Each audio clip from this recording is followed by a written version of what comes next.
ঐতিহ্যবাহী আলিম মাদ্রাসা আলিম ছাত্রছাত্রীদের বিদায় অনুষ্ঠানের সম্মানীয় সভাপতি, উপস্থিত প্রধান অতিথি, পত্র ইউনিয়নের সাবেক চেয়ারম্যান, গফরগাঁওয়ের মানুষের মুখে হয়তো অনেকেই চিনে না, রেজাউল চেয়ারম্যান পরিচিতি আছে, গফরগাঁওয়ে ব্যাপক পরিচিতি, অনেকে ব্যাপক নাম রয়েছে, সুনাম রয়েছে এবং আমার সম্মুখে বক্তব্য সুনামধন্য তার এই প্রতিষ্ঠানে তারা প্রতিষ্ঠা করেছে, প্রতিষ্ঠানটি তারই অংশীদারিত্ব রয়েছে। স্যারের বক্তব্য আমরা শুনছি এবং প্রতিষ্ঠানের সম্মানিত শিক্ষক মন্ডলী এবং আমার সাথে বাংলাদেশ জামাত ইসলামী সভাপতি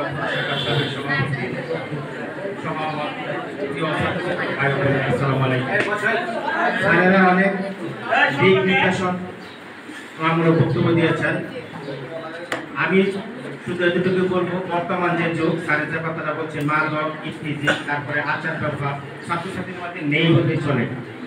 আমরা যখন রাজনীতি করছি, আমি ছাত্রদের আজকে রাস্তার মধ্যে এক যুবলীগের নেতার সাথে দেখা, আমি তখন যুবদলের সেক্রেটারি ছিলাম, দুস্থ দুস্থ করে ডাক দিলাম আমাদের যে শিক্ষক জাতীয় পার্টির নির্বাচন তার সাথে তোমার কি সম্পর্ক এবং দুস্থ দুস্থ বলতেছে। এবং আমরা যখন রাজনীতি করতাম তখন একসাথে ছাত্র দলের মিছিল, আরেকদিকে ছাত্রলীগের মিছিল করছি, আবার পাশাপাশি একসাথে চা খেতে বসছে। আর আমার বাড়ির সাবেক এমপি ফজলুর রহমান সুলতান সিদ্দিক সাহেবের নাম তো শুনছ, তার বাড়ির সাথে আমি কলেজ শাখা ছাত্র দলের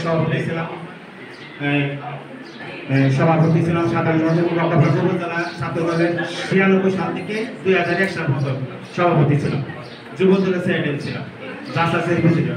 আমার কিছু ঘটনা মনে পড়ে, আজকে অন্য প্রসঙ্গে জানতে চাই যে আমাদের গফরগাঁওয়ের পিছনে আত্মাবাসন গোলন্দাজ এবং আমাদের ফজলুর রহমান সুলতান, মানে আমরা একটা দাওয়াত অনুষ্ঠানে যাচ্ছি, এখানে সুলতান সাহেবের দাওয়াত দিচ্ছে, আত্মার পঞ্চায়েতের দাওয়াত দিচ্ছে।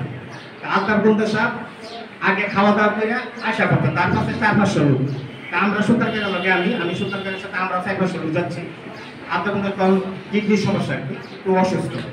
সুলতান কাকার গাড়ি ২০-৩০ হাত ওই পাশে দেখছে, দেখার পরে কিভাবে যে নাম বেশে নাইমে মানে সুলতান কাকার মানে সালাম দিবে, সুলতান কাকা দেখে একটা তাড়াতাড়ি গাড়িটা নামছে, সুলতানের পিছনে নামে দূর ফেরে মানে তিনটা কাইকে গেছে, কে বলছে যে তুমি কি পাগল হয়ে গেছো, তুমি প্রশস্ত তুমি নামতেছে কেন?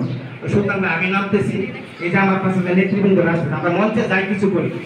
আমি এই উদাহরণটা দিতে চাই যে আমার পাশে যারা আসছে, আপনার পাশে যারা আসছে, এরা দেখে এরা তো শিখবো যে রাজনীতি মঞ্চে যাই করে একটু সামনাসামনি পড়লে শ্রদ্ধা করি এবং সম্মান করি।